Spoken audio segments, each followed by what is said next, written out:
Ang dalawang pinagsamang pag-atake ng mga kalaban ay nagdulot ng napakalakas na pagsabog.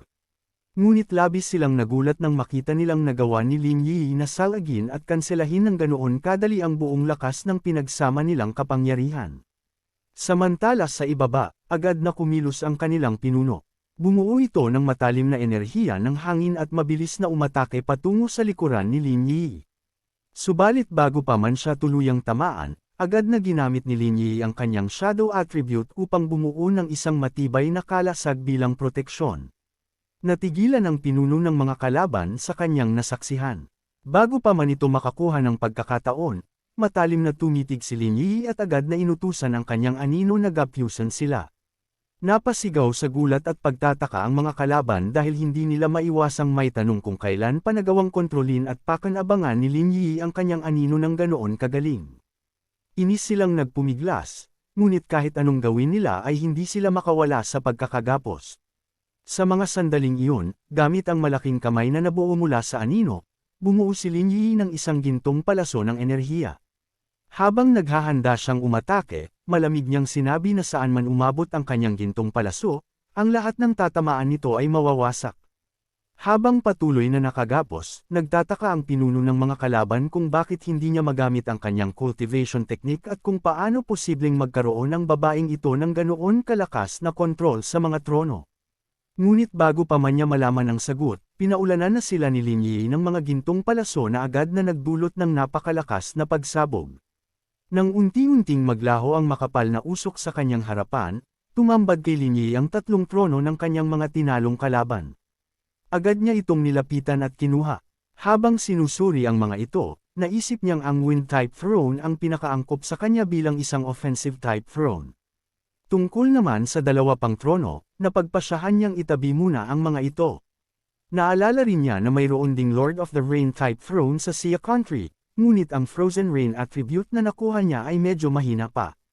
Kaya mas pinili niyang unahing i-refine ang Wind-type throne. Hindi nagtagal, matagumpay niyang na-refine ang trono.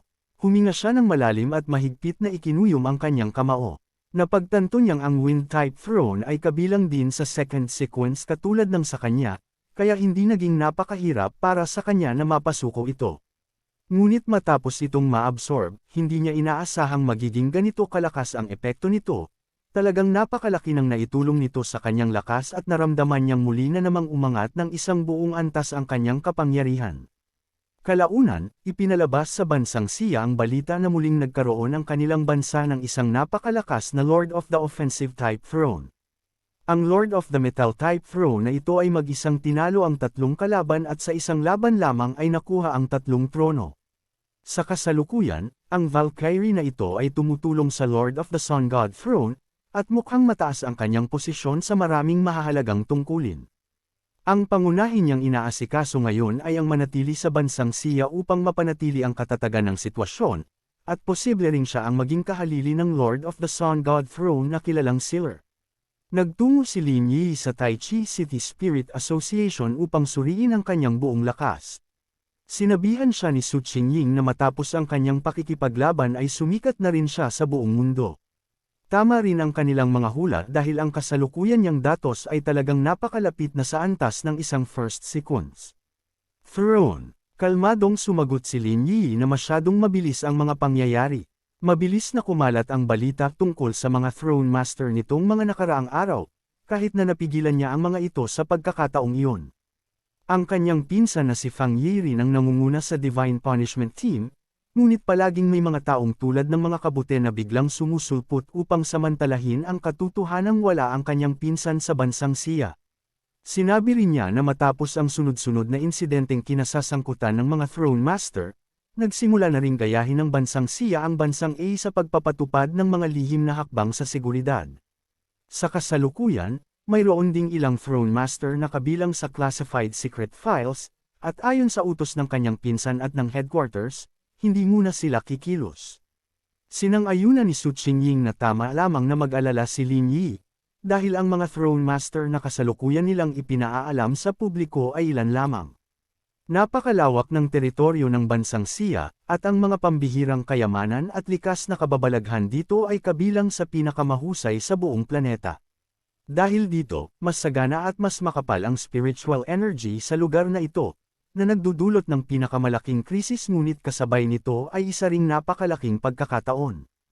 Noon pa man, maging ang pagdating ng mga catastrophe level anomaly ay may kaugnayan sa sobrang kasaganaan ng spiritual energy dito. Buong pusong sinang-ayunan iyon ni Lin Yi at sinabing tiyak na magiging target at pag-aagawan ng napakaraming tao ang bansang Xia. Nakangiti niyang tinapik sa balikat si Su Qingying at sinabihan itong hindi sila maaaring maging kampante. Kailangan pa rin nilang ipagpatuloy ang kanilang cultivation, at malaki ang tiwala niyang makokontrol din ni Su Qingying ang susunod na trono.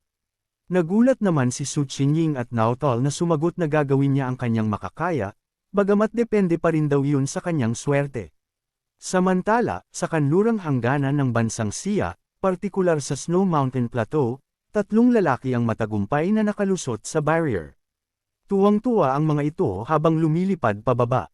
Habang inaalis ng isa sa kanila ang kanyang maskara, nagreklamo siya dahil nahirapan silang makapasok at matagal bago nakalusot.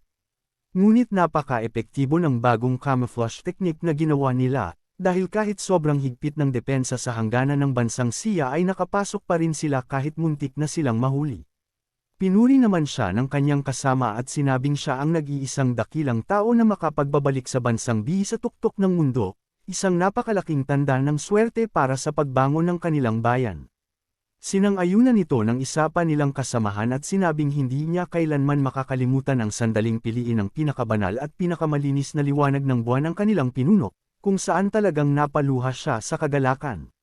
Matapos mamatay ang Lord of the Earth para sa kanilang bayan, maging ang langit ay tila naantig sa kanilang sakripisyo at hindi na pinabayaan ang bansang B. At si Jingo ay ang napili ng Throne of Moonlight, isang tunay na first sequence throne. Ngumisi si Jingo habang sinasabing minamaliit ng Sun God Throne ang bansang B. Ang gusto lamang daw niyang gawin ay makitungo sa ilang arroganting taong iyon at pagbabayaran niya ang mga ito. Hindi raw maiisip ng bida na isang bagong pinuno ng first sequence ang darating upang maghiganti at lalamunan ang pinakamamahal nitong nakakabatang pinsang babae. Ang pagkakataong ito upang malasap ang masarap na pagkain sa bansang Xia ay isa sa mga bagay na dapat niyang pahalagahan dahil siya si Jingu. Ngunit bigla silang natigilan ng magsalita ang ating bida na si Fang Yi sa kanilang mismong harapan. Sinabi nitong, magaling, sobrang galing ng kanilang camouflage. Bagamat nagulat si Jingu, agad itong kumilos. Bumuo siya ng umiikot na enerhiya sa kanyang palad at mabilis itong ibinato patungo sa bida habang itinatanong kung sino ito. Subalit ang pag-ataking ibinato ni Jingo ay walang kahirap-hirap na sinalag ni Fang Yi gamit lamang ang kanyang braso. Lalong natigilan at nagulat si Jingo nang magpatuloy ang bida at sinabing narinig niya ang kahangahangang kahilingan nito kanina.